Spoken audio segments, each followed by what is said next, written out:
Hi అండి. మామయ్య గారి ఇంటి నుంచి అయితే గోంగూర తెచ్చాను కదా, నేను ఈవినింగ్ నైట్ అయితే అయిపోయిందని చెప్పి పెట్టుకోవడం మానేసనమాట. ఇంకా మార్నింగ్ లేసాకైతే కొంచెం చింతపండు వేసి ఇంకా మిక్సీ కొట్టేశాను.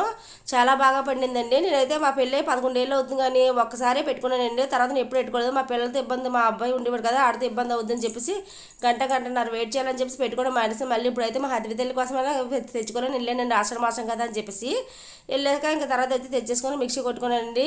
తర్వాత ఇంతకుముందు మా అమ్మగారు ఊర్లో ఉన్న ఒక్క అమ్మాయి ఉంటే చాలండి, ఎవరో ఒకరు మిక్సీ కూడా తెచ్చుకో అదే ఇలా రుబ్బుకొని తెచ్చి ఇచ్చేవారు. అందరూ కలిసి ఫ్రెండ్స్ అందరూ కలిసి పెట్టుకొని హ్యాపీగా ఎంజాయ్ చేసేవాళ్ళం.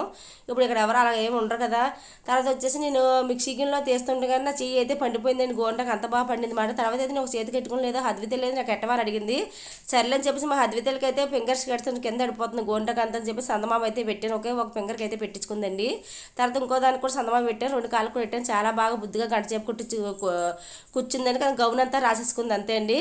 తర్వాత వచ్చేసి నేను ఒక చేతికి పెట్టుకున్నాను, కాళ్ళకు కూడా పెట్టుకుంటున్నాను. నేనైతే ఒక కాళ్ళకైతే బాగానే పెట్టేసుకున్నాను, రెండో కాళ్ళ సగం పెట్టుకోలేక కుదురుతలేదు అనమాట, చేయి తిరగట్లేదు. ఇంకా మా అత్తయ్య గారు హెల్ప్ తీసుకున్నాను. మా అత్తయ్య గారు అయితే ఇంకా హెల్ప్ చేసిన తర్వాత మా అత్తయ్య గారు కూడా నేనైతే ఓ చేయికి అయితే గోరుంటే పెట్టేసాము. ఇద్దరు కలిసి ఇలా పెట్టేసుకున్నాం. ఆషాఢ మాసంలో మా అత్త కోళ్ళను ఇలా పెట్టేసుకున్నాం, మా అమ్మాయితో సహా. మీ అందరూ మీ అత్తగారితో పెట్టుకోండి లేదా కామెంట్ సెక్షన్ చెప్పండి. Okay, bye bye.